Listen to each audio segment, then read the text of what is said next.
Assalamualaikum warahmatullahi wabarakatuh.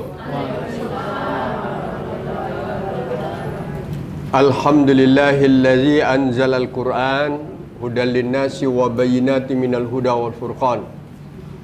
Asyhadu an la ilaha illallah wahdahu la syarikalah wa asyhadu anna Muhammadan abduhu wa rasuluh. Allahumma salli wa sallim wa barik ala nabina Muhammad wa ala alihi wa ashabihi wa man tabi'ahu bi isanin ila yaumil ma'ad. Faqad qala Allah Ta'ala fil Qur'anil Karim, a'udzu billahi minasy syaithanir rajim, alladzina amanu wa lam yalbisu imanahum bizulmin ulaika lahumul amnu wa hum muhtadun. Sesuai dengan penjadwalan kajian kita pada hari ini, kita akan membicarakan tafsir ayat-ayat Al-Quran. Kajian kita sekarang, kalau kita beri judul adalah keutamaan iman dan tauhid yang murni, gitu.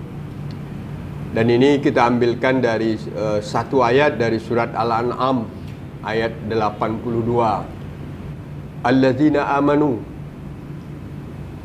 orang-orang yang beriman, walam yalbisu imanahum, dan mereka tidak mencampur adukkan iman mereka bizulmin, dengan kezaliman atau perbuatan syirik. Ulaika lahum, mereka itulah yang akan diberi oleh Allah al-amnu, keamanan, wahum muhtadun, dan mereka itu adalah orang yang mendapat petunjuk. Pendek ayat ini Bapak dan Ibu sekalian, pendek, iaitunya suatu ayat dari surat Al-An'am, tapi sangat penting untuk kita ambil dan kita pelajari isinya dan pesan-pesan yang harus kita terapkan di dalam kehidupan kita untuk menjaga kemurnian tauhid kita dan iman kita kepada Allah Subhanahu wa taala. Coba lihat Bapak sekalian, ada beberapa kata di sini yang penting dulu. Yang pertama, allazina amanu. Kita tahu arti allazina amanu kan? Iaitunya orang-orang yang beriman.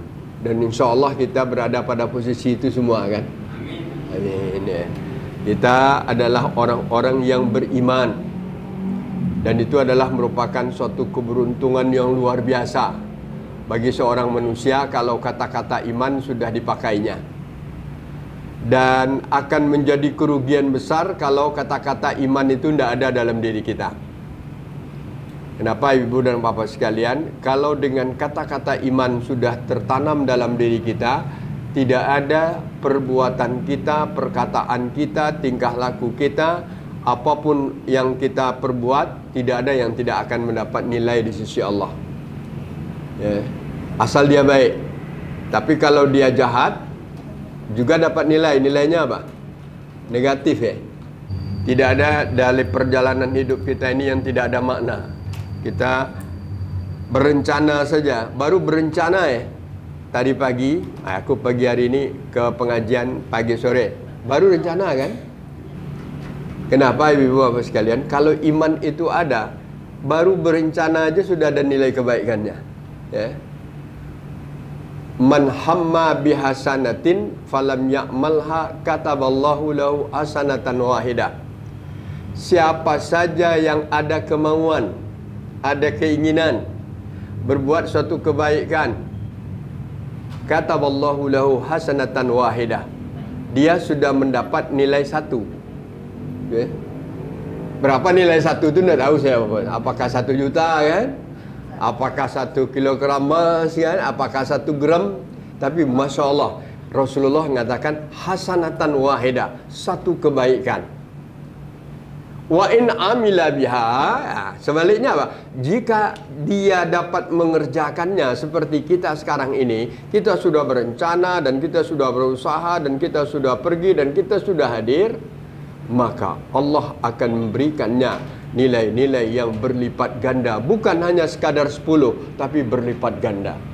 Tidak ada dari langkah dan gerak kita tadi yang tidak akan mendapatkan nilai. Jadi orang menyebut nilai ini sering disebut dengan apa?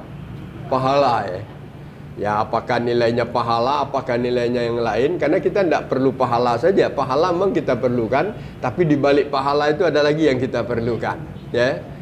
Dapat nilai kita apa? Pahala dapat, ya. Kemudian ada lagi suatu hal yang kita dapatkan, ada ketenangan, ada ketenteraman, ada kebahagiaan, ya. Ada suatu apa? Temu dengan kawan, mengucapkan salam lagi, dapat lagi kan? Ya, orang yang bersalam dapat pahala lagi Bapak sekalian, dapat kebaikan. Kan tenang kita. Maka dikatakanlah ini kata-kata yang luar biasa kalau amanu ini ada. Tapi kalau tidak ada, sebanyak apapun kebaikan kita lakukan, hanya dia akan mendapatkan nilai duniawiyah. Kalau kata Rasulullah, seorang yang melangkahkan kakinya untuk mencari kebaikan, ya, apalagi untuk seperti majlis taklim ini, langkah pertama tarfa'ud darajat. Tarfa'ud darajat itu apa? Nambah tinggi dikit derajatnya, selangkah ya. Tapi langkah keduanya tamhus sayyiat, menghapuskan kejahatan. Kalau 1000 langkahnya bagi 2, 500 mompa, 500 ngapus, kan gitu ya. Kalau dia pompa padat anginnya kan. Kalau dia hapus, yang hitam itu lama-lama jadi itulah apa. Maka itulah kebaikan yang kita ada. Jadi banyak kesempatan diberikan oleh Allah kepada kita di dalam mencari nilai. Nilai, saya tidak katakan pahala aja, karena di balik nilai itu ada pahala, ada kebaikan duniawiyah juga. Kalau orang yang tidak beriman atau beriman tapi tidak ikhlas, kan ada lagi ya. Dia beriman tapi tidak ikhlas, juga sama dengan kafir tadi, dia tidak dapat apa-apa. Maka itu juga kita amanu ini biasanya menanamkan keikhlasan, ya. Baru jadi amal kan. Keimanan menambah keikhlasan kita. Nah, jadi kembali kita masalah alladzina amanu. Kita lihat perkata dulu, Pak. Orang yang beriman, orang yang meyakini Allah sebagai Tuhannya, Islam agamanya, Muhammad nabinya dan rasulnya. Dan kita ikrarkan itu dengan apa?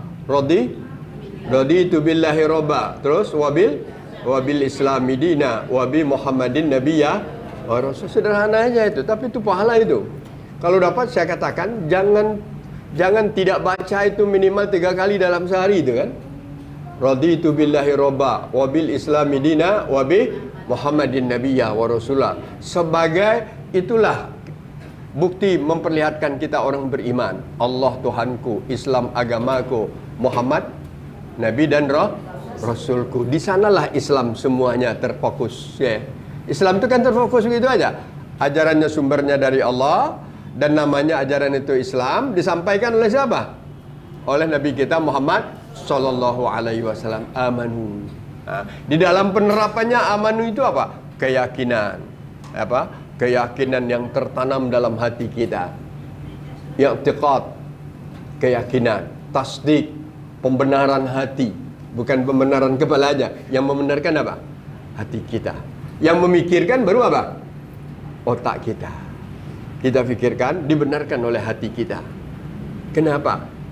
Dan setelah dibenarkan hati kita, kita ingat kebesaran Allah. Itu maka ada keistimewaan ayat 190 sampai 200 surat Ali Imran itu, inna fi khalqis samawati wal ard wa ikhtilafil laili wan nahari la ayatin liulil albab. Siapa dia? Alladzina yazkuruna Allah qiyamau wa qu'udan wa ala junubihim wa yatafakkaruna fi khalqis samawati wal ard. Rabbana ma khalaqta hadza batila. Ini kapan Bapak sekalian? Dari tanda kebesaran Allah, ciptaan langit dan bumi, ada siang, ada malam, dan itu akan menjadi apa? Tambah keyakinan bagi orang yang beriman, kan itu ya. Yang orang yang beriman itu adalah orang yang punya ulul albab. Dan dikatakan ulul fikri gitu kan. Ulul fikri itu apa? Yang mempunyai kata hati begini. Orang yang intelek, orang yang ulul albab. Ada lagi ulul fikri, orang yang punya pemikiran aja. Kalau orang punya pemikiran aja, belum tentu bisa dilaksanakan. Tapi kalau punya kata hati, itu mencerminkan kepribadiannya. Maka dia akan muncul sikapnya begini, yazkurunallah. Dia akan tetap ingat kepada Allah sekarang dan akan datang. Kiaman tegak, wa qu'udan atau duduk, wa ala junubihim ataupun berbaring. Jadi tidak ada posisi yang tidak dijadikannya untuk apa? Mengingat kebesaran Allah Subhanahu wa taala. Bahkan waktu itu apa? Dia akan berkata, Subhana Rabbana. Tidak ma khalaqta hadza ba, ini tidak sia-sia. Ini tanda kebesaran. Ini kapan diyakinkan di sini? Nah, kapan itu Bapak sekalian? Kalau amanu ada. Kalau amanu tidak ada di sini, ya sudah jadi pemikiran aja. Oh ya benar, itu benar. Oh, jadi otaknya aja letaknya. Jadi iman itu jangan diletakkan di otak saja. Otak ini alat untuk memantapkan keyakinan Bapak sekalian ya. Otak perlu. Tapi sebagai alat. Tapi untuk membenarkan di sini, kemantapan iman itu di sini. Kenapa dikatakan iman itu di sini? Dulu kan saya bacakan Mas ini.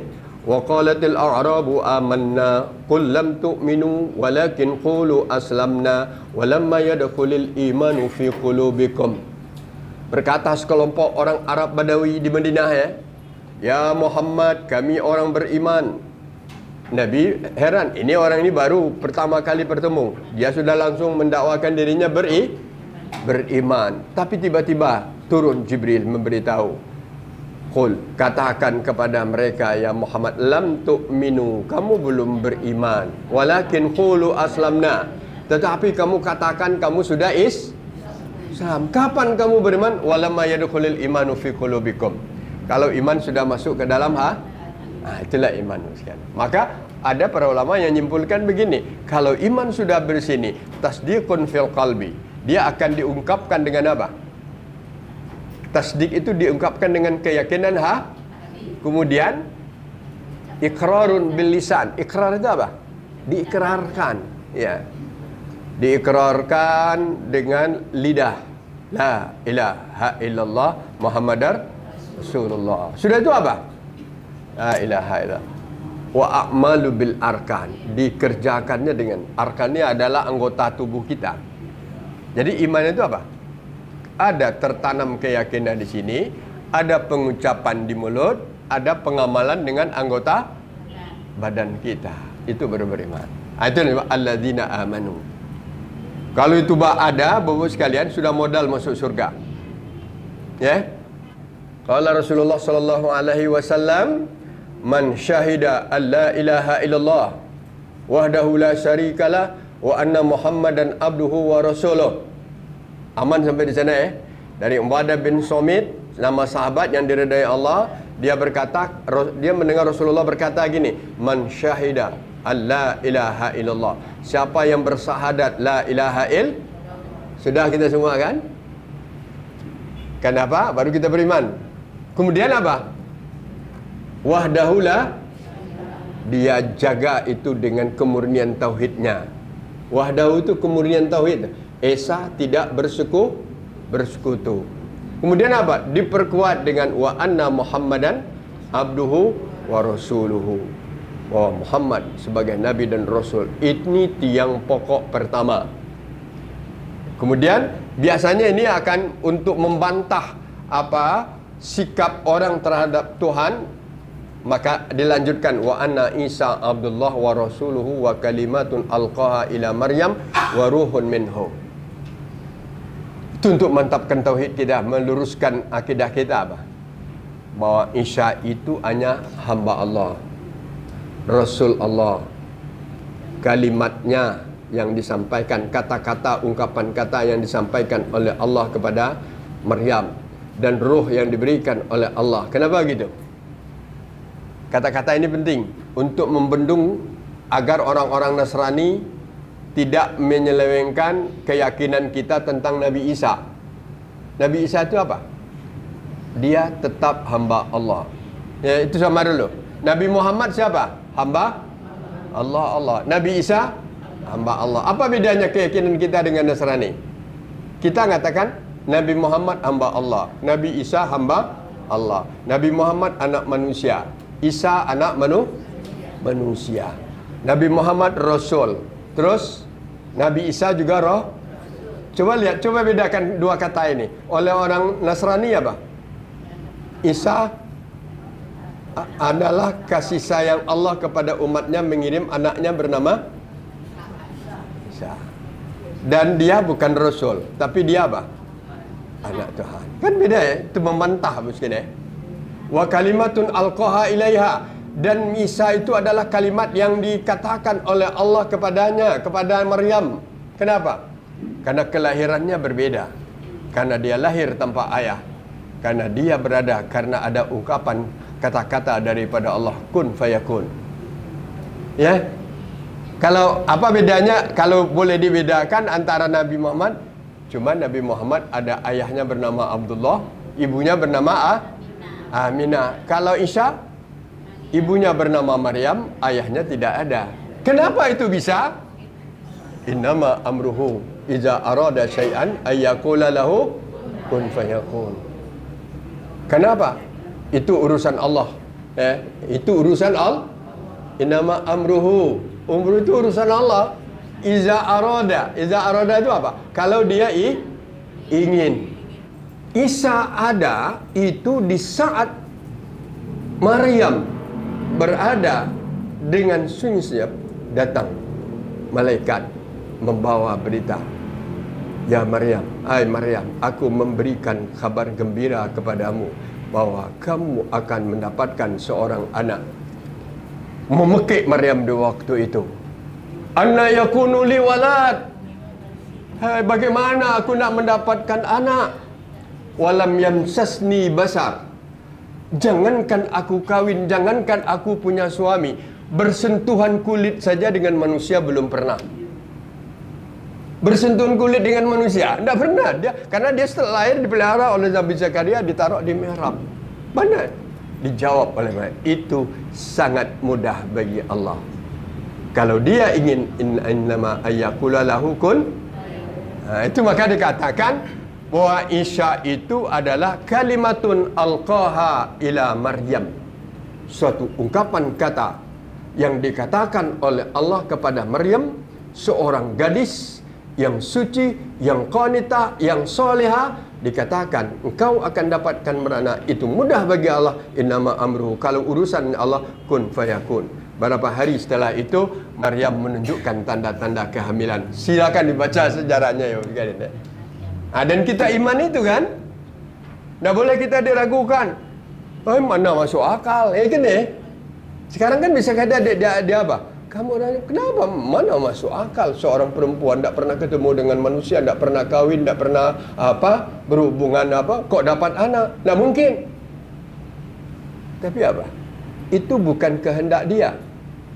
Apakah itu kehendak Maryam? Seorang gadis kalau ingin punya anak, dia akan sampaikan kepada orang tuanya, aku ingin punya anak. Artinya ingin, kalau dia mengatakan ingin punya anak, dia ingin kawin. Setelah kawin baru dapat anak. Tapi Maryam ada enggak? Tidak ada keinginan, tidak ada apa-apa. Tapi tiba-tiba karena iradatillah itu apa? Kehendak Allah. Jadi kalau kehendak Allah ingin sesuatu hal yang tidak mungkin menurut kita itu, zalika 'alallahi hayyinun. Itu atas Allah suatu hal yang sangat enteng, sangat mudah. Cuma kalau orang baca surat Yasin yang saya bacakan tadi, innama amruhu iza arada syai'an ayyakula lahu kun. Kalau ada ingin Allah, jadilah itu. Itu dikatakan waruhun minhu, dan diberi roh daripada Allah Subhanahu wa taala. Luar biasa. Kalau ini ada pada dirimu dan orang itu yakin wal jannah haq wan naru haq, adkhalahul jannah ala ma kana minal amal. Jadi syahadatnya sudah benar. Keyakinannya tidak diragui. Tidak ada nilai-nilai menyekutukan Allah sedikit pun. Yakin ada surga, yakin ada neraka. Yakin tak ada surga? Yakin tak ada neraka? Bukan sekadar yakin aja, Kalau kita yakin ada surga, itu adalah tempat kenikmatan, maka itu adalah hidaman kita. Ya Allah, kapan aku bisa sampai ke sana? Ya Allah, kalau aku yakin itu neraka ada, neraka itu tempat penyiksaan, ya Allah, aku mohon perlindungan-Mu, ya Allah, dari azab api neraka. Kan itu. Maka kita akan berkata, berdoa selalu kepada Allah Subhanahu wa taala. Dan kalau itu lengkap, kata Allah, orang itu akan masuk surga sesuai dengan amalnya. Jadi apa? Kalau kita galau-galau ni apa? Sudah ada modal masuk apa? Lalu nak modal ibu-ibu bawa masuk surga ni. Sudah, jangan ragu lah kan. Itu termasuk yang diyakini orang-orang allazina ya no, masuk surga lah. Ini coba lihat wajah-wajahnya, wajah-wajah surga semua ini. Ya Allah, ya Tuhan. Karena hadis Nabi katakan ini, ayatnya kita pelajari kan. Jadi jangan ragu, kita akan masuk surga. Jangan ragu. Nah, kenapa? Coba lihat sekalian. Syaratnya apa? Syaratnya apa? Fi hadis Utban, dalam hadis lain, fa innallaha harama 'alan nar. Coba lihat. Sungguhnya Allah mengharamkan kepada api neraka. Kalau mengharamkan apa? Allah melarang, Allah tidak membolehkan, kan gitu ya. Haram itu apa? Tidak boleh. Allah mengharamkan neraka. Man qala la ilaha illallah. Siapa yang bersahadat dengan Allah, la ilaha illallah, kalimatut tauhid, kan itu ya. Man qala la ilaha illallah. Bagaimana? Kemudian ada kaitannya, koma itu kan. Tulisan Arab juga ada komanya itu, hadis itu. Ada enggak sudah koma? Man qala la ilaha illallah, koma ya. Ya bataghi bizalika wajhallah. Siapa yang bersahadat dengan la ilaha illallah itu, dia mengharapkan keridhaan Allah. Wajah Allah itu keridhaan Allah artinya. Hadis riwayat Bukhari, ada nomor 405, ada juga riwayat Muslim. Tambah meyakinkan kita bahwa aku adalah penghuni surga. Yakin walaupun ada kata-kata yang harus aku jaga. Apa yang harus kita jaga? Apapun yang saya lakukan adalah ya abtaghi bizalika wajhullah.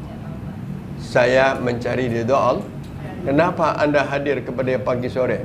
Cari ridha Allah. Kenapa anda hadir ke pagi sore? Nak lama di rumah, nak ada gawe, nak ada kesibukan. Ke pagi sore bela. Kalau itu apa yang dicari itu? Menghilangkan apa? Itu boleh tapi nomor sekian. Itu boleh tapi nomor satunya apa?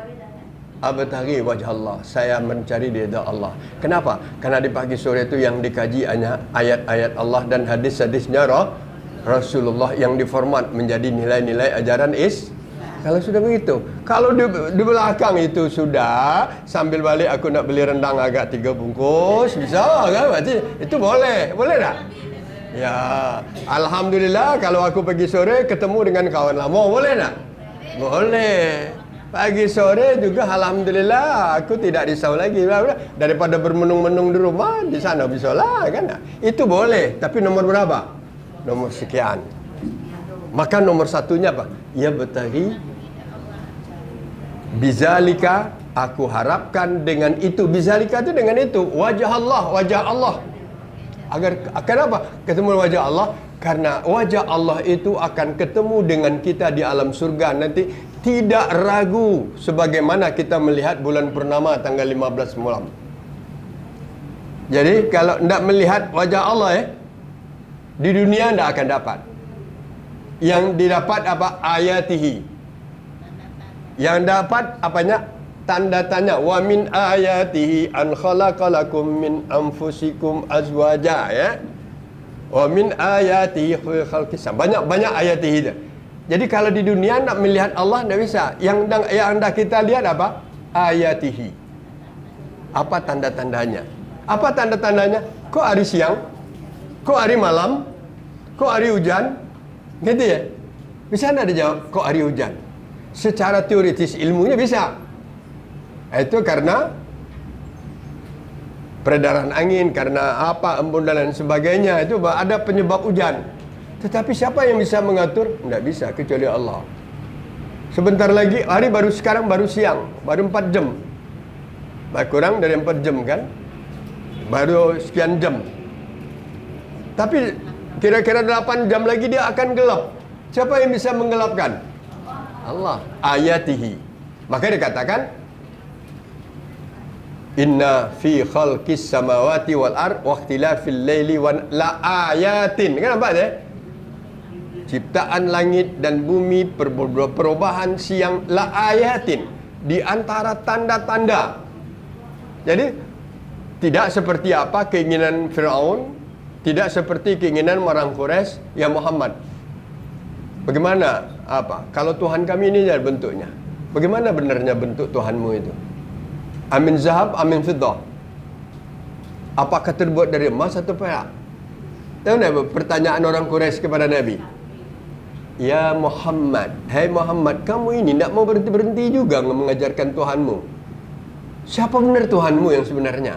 Kalau Tuhan kami ini jelas nah, ini bentuknya, ini terbuat dari tanah, ada yang terbuat dari apa, ada yang terbuat dari apa, batu. Kalau Tuhan kamu apa? Amin zahab, amin fiddah. Dia emas atau apa? Nabi, bagaimana nak masakan emas dan perak jadi Tuhan? Tuhan emas dan perak itu kan buatan manusia, bisa dibentuk oleh manusia. Tiba-tiba Jibril datang. Qul ya Muhammad, jawab ya Muhammad. Qul huwallahu Allahus lam yalid walam yulad walam yakul lahu kufuwan ahad. Itulah yang disebut dengan sababun nuzul surat Al-Ikhlas, Qul huwallahu ahad. Ada tantangan kaum Quraisy kepada Nabi agar Nabi siflana rabbak. Siflana rabbak itu apa? Ya Muhammad, tolong jelaskan sifat dan bentuk Tuhanmu kepada kami. Amin zahab, amin fiddah, dari emas atau perak. Kata Allah, qul, jawab ya Muhammad, huwallah, Tuhan saya itu namanya Allah. Dia itu ahad. Dia itu lam yalid, tidak punya walam yulad, dan tidak akan beranakan. Coba sebelumnya, dan segala sesuatu qul huwallahu Allahus, segala sesuatunya berkehendak kepadanya. Lam yalid walam yulad. Kemudian apa? Walam yakul lahu kufuwan. Itu iman. Baru kata-kata iman satu juga ni. Ini kan tadi ni kan allazina amanu baru. Masih panjang lagi tu kan. Jadi kalau kita nafsirkan Al-Quran memang begitu, allazina amanu. Apa itu beriman? Beriman itu bukan sekadar percaya menghafal rukun iman yang 6 kan. Kalau menghafal rukun iman yang 6 mudah kan? Percaya kepada Allah, percaya kepada malaikat, benar ya? Percaya kepada kitab-kitab Allah. Apa lagi? Percaya kepada nabi-nabi Allah. Percaya kepada hari kiamat. Percaya kepada kadar baik dan kadar buruk. Kalau itu rukunnya iman ya. Tapi hakikatul iman, allazina amanu itu, orang yang beriman itu apa? Ini. Habis waktu nanti kita pindah kata yang kedua. Orang yang beriman itu lam yalbisu. Lam yalbisu. Orang yang beriman itu tidak, albasa itu memakaikan artinya. Melabis ya. Tapi maksudnya ini mencampur adukkan. Bahwa imannya tidak dicampur adukkannya dengan kekufuran. Imannya tidak dicampur adukkannya dengan kemunafikan. Imannya tidak dicampur adukkannya dengan kekurafatan. Hidupnya tidak dicampurkannya dengan bid'ah. Hidupnya tidak dicampur dengan apa? Tahayul. Bisa aja. Imannya tidak dicampur adukkannya dengan tingkah lakunya, berbuat sekehendak hatinya, mengendaki kehendak sesuai dengan hawa nafsunya. Kan itu ya? Karena kalau imannya ada, imannya akan mengontrol. Tapi ini, kalau imannya dicampur aduk, dia kata beriman, tapi dicampur adukkannya dengan tindakan perbuatan maksiat. Nah, ini tak maksud. Jadi kalau orang yang beriman yang akan masuk surga itu apa? Orang yang beriman lam yalbasu. Lam yalbisu.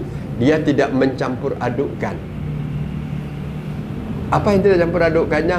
Antara imannya dengan perbuatannya. Aku yakin Allah, tapi aku yakin juga demi keselamatan aku harus pakai jimat ini. Benar ya? Ada tak orang Islam yang seperti itu? Banyak.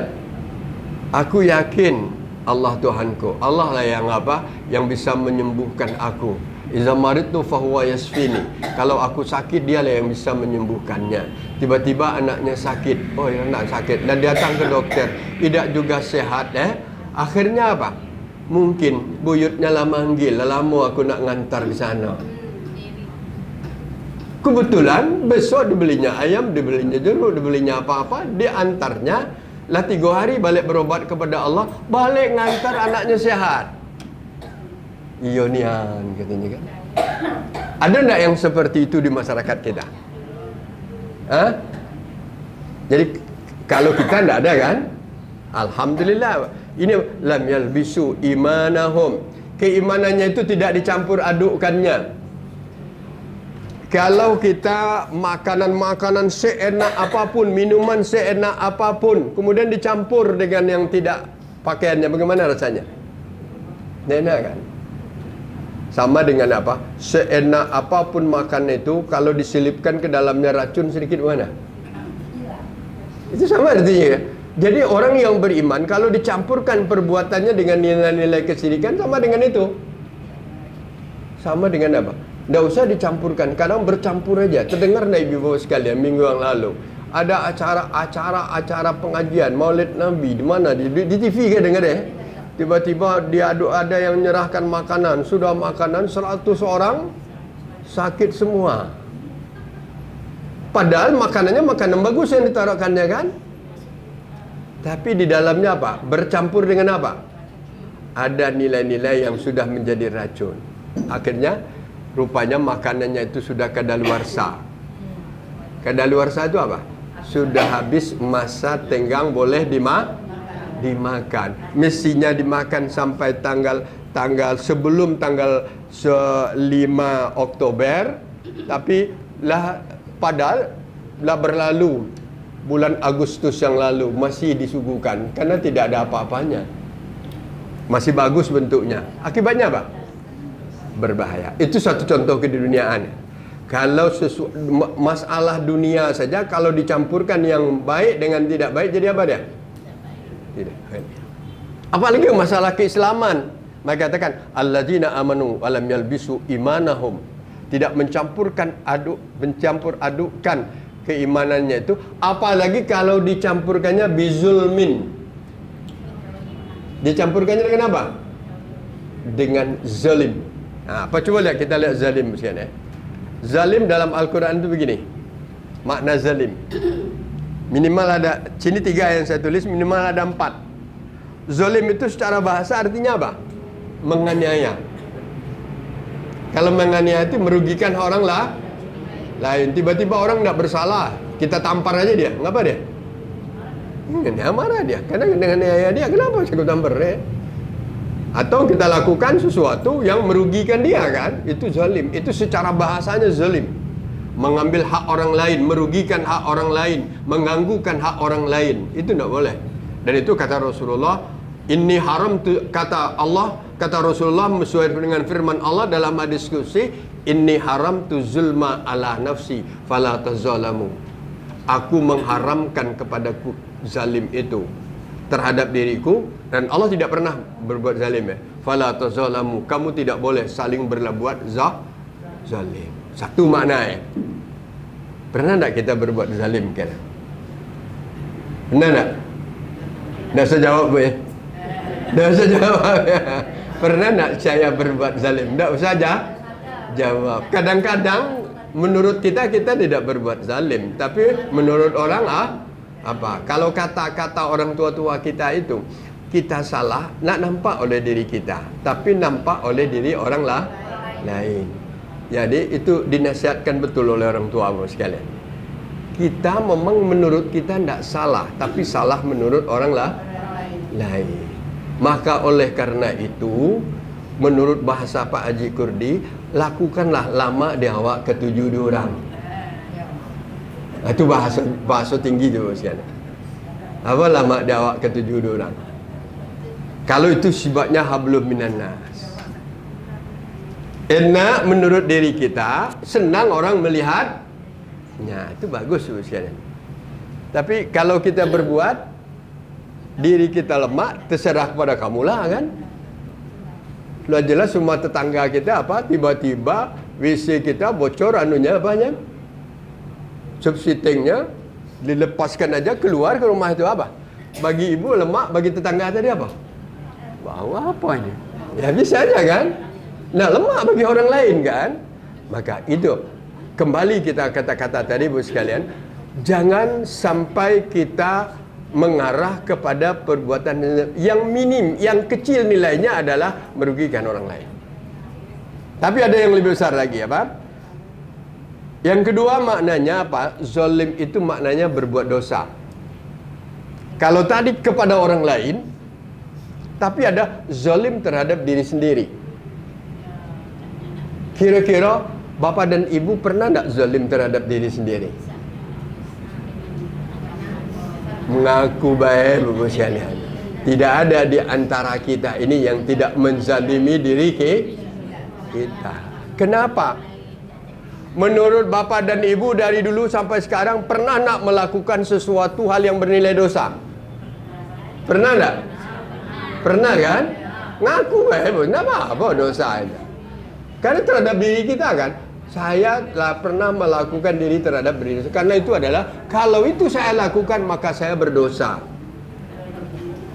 Ya, kenapa? Ya karena sesuatu lain hal yang tidak terkendali, setan masuk, nafsu ingin terjadilah bapak sekalian. Dan dia ada di antara kita yang berdosa. Itu kenapa? Coba lihat bapak sekalian. Kenapa Adam yang senang-senang di dalam surga? Kulu wasrabu, kamu makan lah. Apa yang ada di surga ini seenak kamu. Tapi kata Allah apa? Wala taqrabu hazihi sajarah. Jangan dekati yang pohon yang satu ini. Fatakuna minaz zalimin. Kalau itu kamu lakukan, kamu akan zalim. Siapa yang dizalimin? Belum ada manusia di waktu itu. Kalau kamu lakukan ya Adam, kamu zalim terhadap diri kamu sendiri. Ya, tapi zalim terhadap diri sendiri itu lebih banyak dipengaruhi oleh dua. Pertama, oleh yang ada dalam diri kita. Yang kedua, yang ada dari dalam diri kita. Ada dorongan hawa nafsu. Dari luar ada bisikan. Bacalah, kenapa Adam maka keluar dalam surga? Karena dia berbuat zalim terhadap dirinya. Akhirnya dia terjerumus kepada perbuatan dosa. Perbuatan dosa itu adalah perbuatan kalau dilarang Allah. Apa yang dilarang Allah waktu itu? Jangan makan ini. Bukan makan, jangan dekati aja. Jangan wala taqrabu. Orang katakan makan, tapi wala taqrabu hazihi sajarah. Jangan dekati ini. Walau itu tafsirnya panjang Ibu sekalian, tapi inilah Nabi Adam melakukan pelanggaran. Fatakuna minaz zalimin. Maka jadilah dia orang zalim. Akhirnya apa? Datang perintah daripada ihbitu. Adam, bukan sekadar ihbitu aja. Sebelum turun tiba-tiba datang angin kencang. Langsung datang angin kencang. Dan di waktu angin kencang datang, sehingga saking kencangnya pakaian yang menutup badannya pun lepas semua. Kalau begitu Nabi Adam pernah enggak apa? Maaf, saya tidak berani mengatakan Nabi Adam itu apa. Yang jelas pernah lepas seluruh pakaiannya. Di mana? Di alam surga. Allah berkehendak.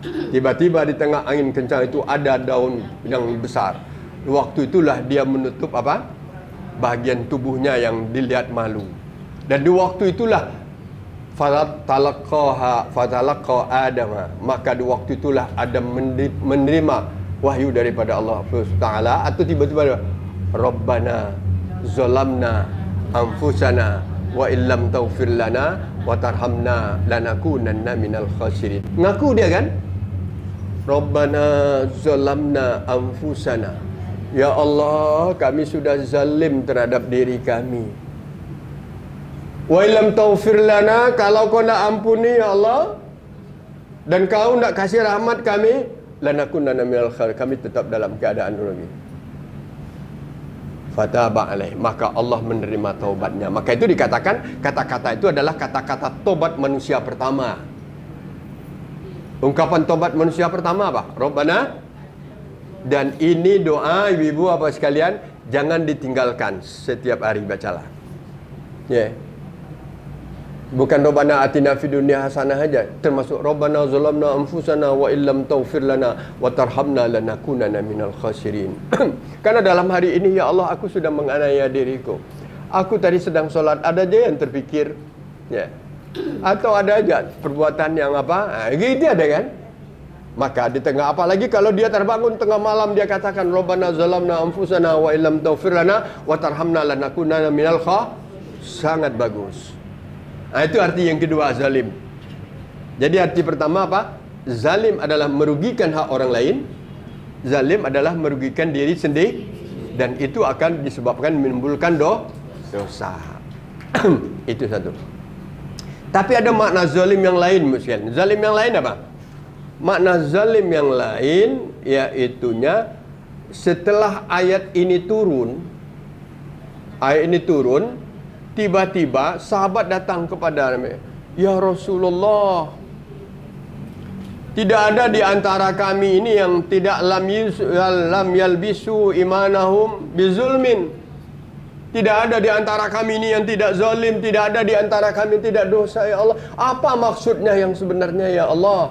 Ya Rasulullah. Itu yang dikatakan oleh sahabat itu. Ada di sini, nanti saya perlihatkan sekalian. Maka dia dikatakan oleh Allah, oleh Rasulullah, pernah tak kamu membaca ayat nasihat Luqman kepada anaknya? Wa isqala Luqmanu libnihi. Coba kamu ingat ketika Luqman berkata kepada anaknya, ya bunai, la tusyrik billah, inna syirka la zulmun azim. Itu surat Luqman ayat 13. Luqman ini adalah seorang orang Muslim yang bijak, orang beriman yang bijak. Dan atas keberhasilannya mendidik anaknya, diabadikan namanya oleh Allah dalam Al-Quran. Dia tidak seorang Nabi, dia tidak seorang Rasul. Dia orang biasa. Kalau dalam tafsir dia katakan Najjarun. Dia hanya sekedar tukang kayu di zaman dulu. Tukang lah sekarang ya. Tukang berumah ya. Tukang. Dan kulitnya hitam. Tapi banyak ungkapan-ungkapan yang tentang dirinya oleh Allah dan juga oleh Nabi kita Muhammad SAW. Ya bunayya la tusyrik billah, inna syirka la zulmun azim. Entahlah pernah atau belum kita membahas surat Luqman ayat 13 sampai 20 itu bagus begini. Jadi mulai dengan ini. Hai anakku, jangan kau sama sekali terjerumus kepada perbuatan syirik dengan Allah. Jangan sekali-kali jangan berbuat syirik kepada. Kenapa? Inna syirka, karena syirik itu la zulmun azim, adalah dosa yang sangat besar. Itu arti ketiga. Jadi tahu kita arti zalim ya? Zalim terhadap orang lain, zalim terhadap diri kita, zalim terjerumus kepada perbuatan-perbuatan syirik, mempersekutukan Allah. Minimal 3 itu artinya. Ya, ketiga-tiga itu dan kita rasakan. Dan inilah maka dikatakan oleh Allah, jangan keimanan kita dicampur adukkan dengan yang 3 ini. Iman iya, berbuat dosa berketerusan. Iman iya, mengunjingkan orang terus menerus. Iman iya, mengambilkan merugikan hak orang lain. Iman iya, tetapi perbuatan yang khurafat, bid'ah terlalu tumbuh sugar di dalam kehidupan kita berumah tangga. Maka itu judulnya saya katakan ini. Ayat ini adalah keutamaan kita, keutamaan orang yang menjaga, memelihara tauhid dan keimanannya yang murni. Murni apa? Tulus, benar-benar karena Allah Subhanahu wa taala. Coba lihat ada sebanyak saya buat sini nah. Syirik. Kenapa? Karena syirik itu dosa besar. Yang kita bacakan tadi, kenapa saya? An Abdullah qala lamma nazalat. Gundul Bu ya? Enggak apa-apa gundul sekali saya aja bacakan. An Abdullah qala lamma nazalat wa lam yalbasu imanuhum bizulmin qala ashabuhu. Tak kala surat ini turun, lam yalbasu imanuhum bizulmin, tidak mencampur adukkan keimanannya dengan kezaliman. Qala ashabu, berkata para sahabat Nabi, wa ayyuna lam yuzlim nafsahu, siapa di antara kita yang tidak pernah berbuat zalim terhadap dirinya? Fanazalat, maka dikatakan, maka ini sebab turun ayat ini. Fanazalat inna syirka la zulmun azim.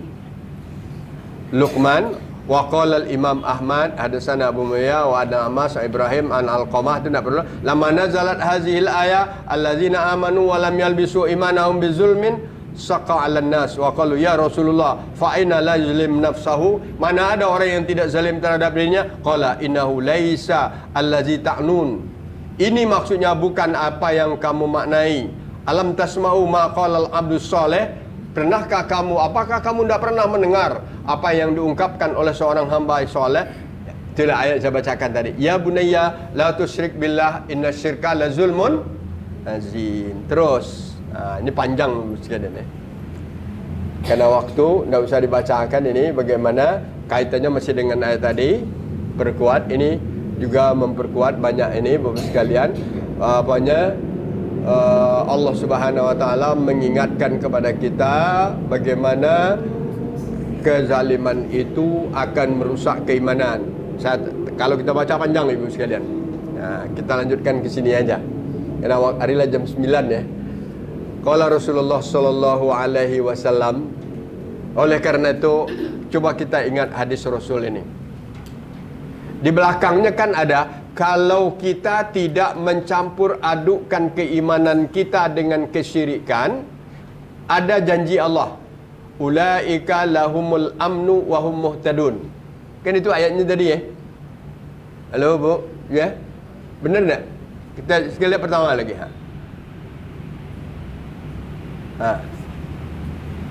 Setelah bizulmin apa? Ulaika lahum al-amnu wa hum muhtadun. Artinya gini, orang yang beriman tidak mencampur adukkan keimanannya dengan perbuatan dosa, dengan perbuatan merugikan orang lain, tidak melakukan perbuatan syirik di dalam kehidupannya. Mereka itu, kata Allah, ada dua keuntungannya, al-amnu wal muhtadun. Dua ini kita dambakan. Apa yang akan didapatkannya? Mendapat keamanan. Hidup di negara ini apa yang kita inginkan? Aman. Agar tidur nyenyak apa? Lingkungan kita aman. Maka perlu dibikin secara Indonesia rukun tetangga. Aman ya. Aman dari ke berbagai macam kejahatan, aman daripada berbagai kriminal, aman dari berbagai hal-hal yang terjadi, perbuatan yang terkutuk sesama manusia. Yang kedua apa? Mudah-mudahan perjalanan hidup kita ni tertempuh jalan yang atau muhtadun. Kalau itu ada, bahagia kita kan. Aman, tentram. Kalau aman, tidur nyenyak, makan benar tak? Kalau ada rasa aman, makan enak, tidur nyenyak. Coba kalau tidak aman, susah sekali. Tiba-tiba seperti saudara kita yang tidak aman sekarang di Lebanon, di Gaza. Rasa-rasa nak tidur, rasa-rasa kemuncul apa? Tiba roket, tiba nak aman kan? Atau di rumah sendiri rasa-rasa ada nak orang merampas. Kita bapak dan ibu nak pergi kondangan, pakai pula apa? Yang kuning-kuning itu sini 3 bukaan. Di sini pula ada pula yang panjang. Sini nampak pula.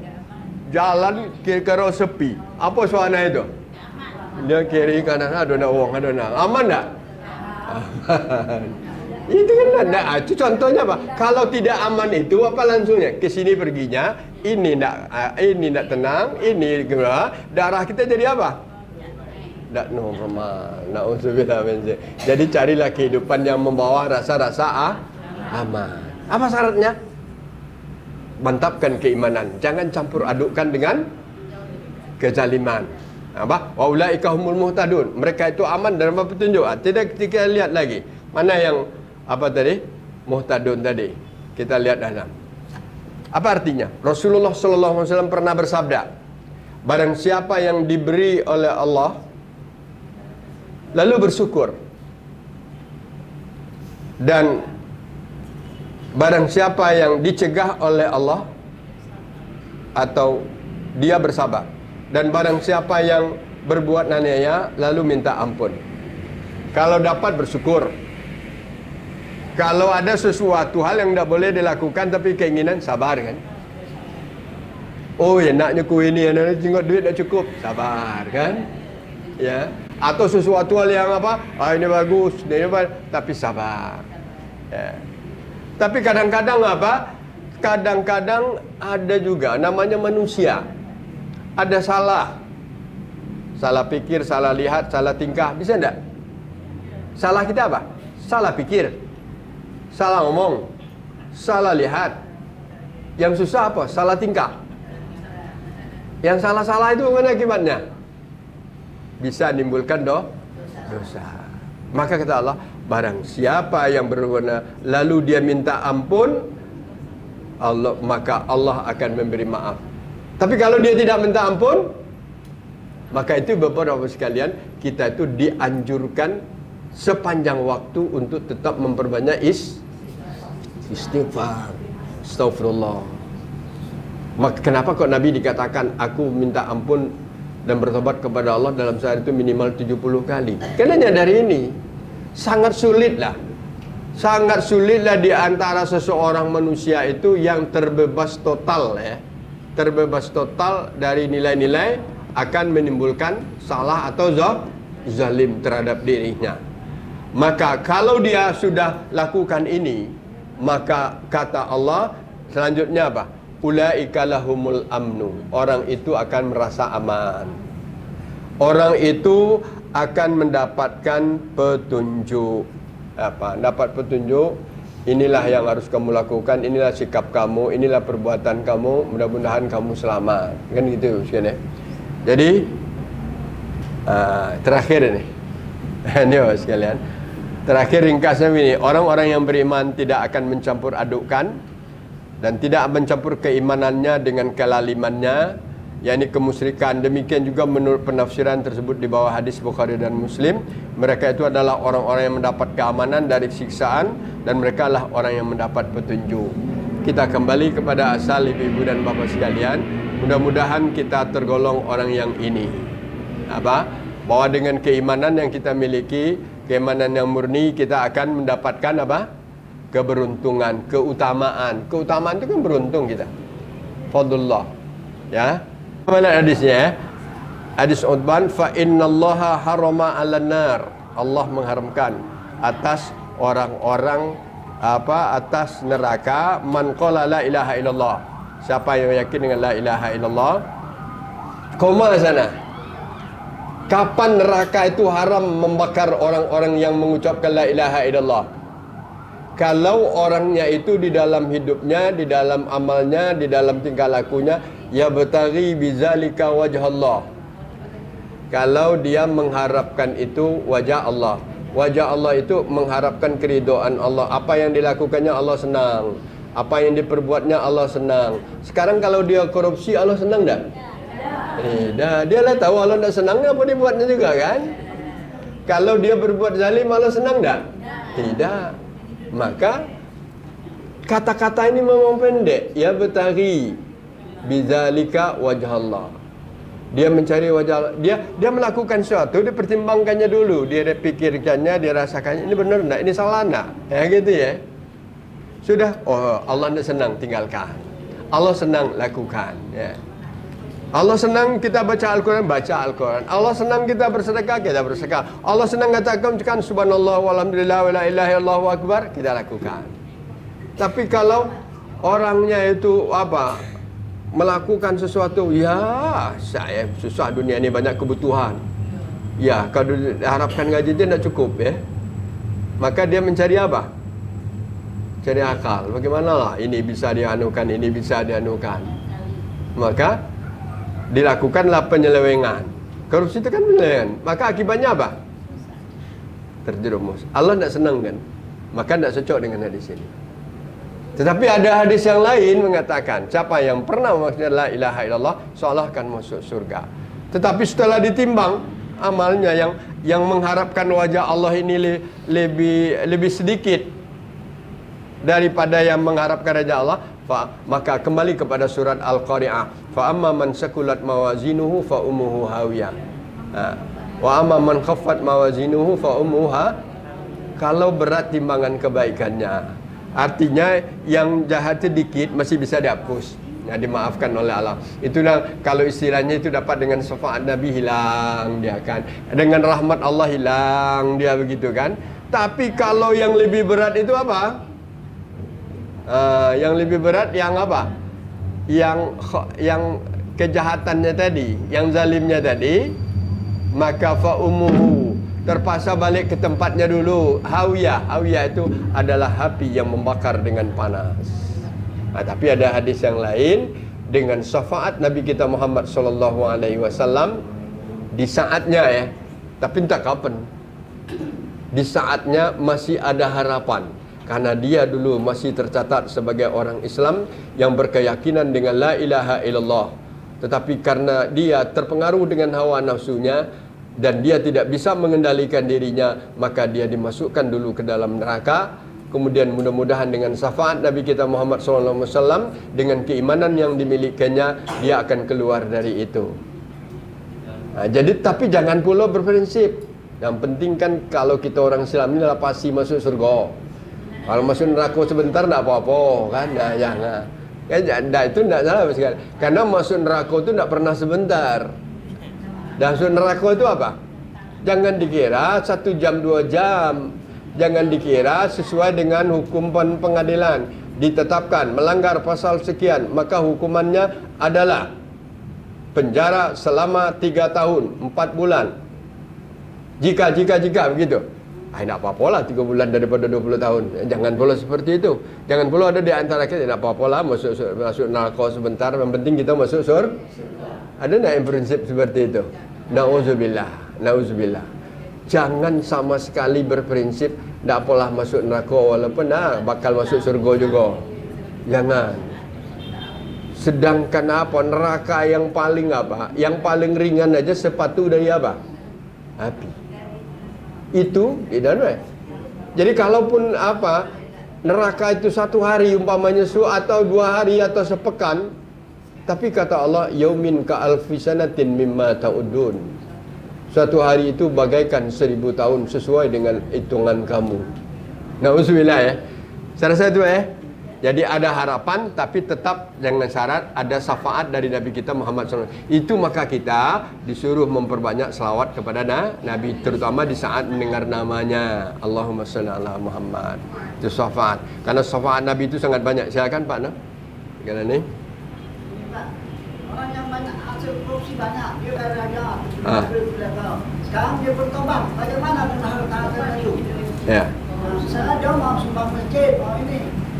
Dosanya memang lah, apa harus seluruh harta yang didapat itu dihilang semua. Ya. Allah itu Maha Pengasih. Ar-Rahman Allah itu Maha Penyayang. Allah itu Maha Pengiqab, Maha Penyiksa. Allah itu Maha Pemberi kenikmatan. Di saat seseorang melakukan, dia beriman, amanu summa kafaru, beriman kemudian dia ingkar, beriman kemudian dia bermaksiat, berarti dengan berbuat maksiat dia asa, dia dia berbuat maksiat yang menghalangi dia akan masuk surga. Tapi sekarang apa? Setelah dia melakukan itu, nyadari kesalahannya itu, maka dia bertobat. Bagaimana dia bertobat? Dia banyak bersedekah mungkin, atau banyak mengembalikan haknya kepada yang milikinya. Kemudian dia memperbanyak ibadat. Kalau dia benar-benar bertobat, tubu ilallahi taubatan nasuha, bertobatlah kepada Allah dengan taubat nasuha. Nasuha itu tobat sebenar-benarnya taubat. Sebenar-benarnya taubat itu taubat bahwa dia nyadari dirinya salah, nyadari dirinya terjerumus kepada perbuatan yang dilarang oleh Allah, perbuatan zalim. Kemudian minta ampun. Yang ketiga, dia tidak akan mengulang lagi. Kalau ada kaitannya dengan orang lain, dia akan mengembalikan kepada orang lain itu, kepada hak orang lain itu. Kalau itu cukup 3, insya Allah berapapun banyaknya akan habis. Dia akan kembali seperti orang yang baru. Tapi jangan pula berprinsip, kalau begitu, biarlah aku korupsi dulu, kaget aku apa? Tobat. Itu jadi dosa besar sekalian. Karena untuk tobat itu untuk orang kembali kepada kebaikan itu, setelah dia terjerumus ke dalamnya, godaannya sangat berat. Kenapa orang-orang yang sudah terjerumus kepada perbuatan-perbuatan maksiat, perbuatan jahat itu sangat sulit untuk disadarkan, kecuali dia dapat hidayah dari Allah. Jadi satu-satunya harapan orang yang sudah bergelimang dengan dosa itu, dia tidak mudah keluar dari itu. Karena pikirannya, hatinya, suasananya sudah dikerumuni oleh hal-hal yang akan menyerumuskan dia selalu berbuat jahat. Maka harapannya dia dapat petunjuk dari Allah. Maka itu sebabnya kita mendoakan orang-orang yang suka berjahat itu, ya Allah berilah orang ini petunjuk, berilah orang ini hidayah dan taufikmu, sehingga dia menyadari kesalahannya, dia bertobat kepada Allah dengan sebenarnya tobat, dan insya Allah dia akan, seberapapun besar korupsinya, kesalahannya yang lalu akan habis. Tapi kalau apa sebulan sudah tu ngulang lagi, ya sudah. Saya takut baca hadis. Ingat apa sekalian, hadis seorang pemuda di zaman Bani Israel telah membunuh seberapa orang? 99. Kalau bernasib seperti itu, tidak apa-apa. Tanya kepada seorang alim, kalau aku tobat diterima tidak tobatnya? Siapa kata kau jangan kau membunuh 99, satu orang aja kau bunuh, dosanya tidak akan diampuni oleh Allah. Apa kata setannya? Kalau itu laju kalau sikok lagi tanya kan? Laju kan? Kan dia ambilnya apa? Nah, Pak Ustaz belum mati dia. 100. Mikir, mungkin hidayah Allah datangnya. Jangan saya salah lagi. Atau bertanya kepada orang yang bukan ahlinya. Akhirnya dia bertanya kepada seorang yang lebih alim, maka dikatakannya, kalau kamu bertobat kepada Allah dengan sebenar-benarnya tobat, Allah akan mengampuni kesalahanmu. Tetapi karena secara keduniaan, tempat ini tidak aman lagi bagimu. Kemana aja kamu akan pergi, kamu tetap akan dikatakan preman, kamu akan dikatakan orang jahat. Sebaiknya setelah kamu bertobat, kamu pindah ke negeri seberang sana. Sudah, dia bertobat dengan menyesal sepanjang masa, berzikir, berdana, kemudian dia hendak pindah ke seberang sana. Tujuan pindahnya ke sana karena kecapean di dalam perjalanan, memikir terus, hari panas, haus. Innalillahi wa inna ilaihi raji'un. Dalam hadis itu dikatakan, maka ada perdebatan dua malaikat, malaikat rahmat dan malaikat azab. Apa namanya malaikat tidak tahu ya. Orang ini berhak diazab, tapi tidak, ini orang apa? Dia sudah bertobat. Akhirnya dihukum oleh Allah. Dihukum oleh Allah, coba ukur mana yang lebih dekat, ke tempat dia pergi atau ke tempat yang ditinggalkannya. Kalau dia dekat ke tempat tinggi, berarti lebih dari separuh perjalanan. Kalau kurang, berarti kurang. Maka diukur dengan cara malaikat, maka dia lebih dekat ke mana? Maka dia menjadi ahli surga. Bisa tidak orang itu tobatnya seperti itu? Tapi biasanya Bapak sekalian, orang kalau terjerumus pada jahat, untuk tobat murni seperti itu, gangguannya masih banyak. Itu aja. Jadi maka dia harus dengan sebenar-benarnya, ya. Sebenar-benarnya dengan berbagai cara. Ya, mungkin juga ambil iktibar dari hadis tadi. Tapi jangan pula kita berniat, kalau begitu biarlah perbanyak dosa dulu, baru berbuat tobat kepada Allah. Na'udzubillah min zalik. Itu bagaimana ya? Cukup? Kalau hartanya tahu orang pemilik, kembalikan. Kalau tidak mungkin dikembalikan, ya hartanya mereka kembalikan. Kan korupsi itu bisa diperkirakan berapa nilainya. Keluarganya lebih bisa faham, oh ini nilai yang berapa, balikkan. Yang lain jadi warisan kan. Kan tidak semua hartanya itu semua harta haram. Kalau dia mati nanti atau dia tidak mati, maka dengan secara sukarela dia coba berkebun. Kalau tidak bisa lagi dikembalikan, dia bisa menginfakkannya atau mewakafkannya untuk suatu perbuatan yang akan bermanfaat untuk kemaslahatan umat. Bisa aja. Atau mengibahkannya kan, begitu aja. Kalau suatu tidak bisa didapat lagi kan itu. Maka kita cukup macam ini dulu. Yang jelas kajian kita tidak habis di sini Pak ya. akan berkelanjutan pada ahad-ahad selanjutnya. Hari ini kita cukupkan dulu. Perbanyak maaf. Nasrun minallah wa fathun qarib. Assalamualaikum warahmatullahi wabarakatuh.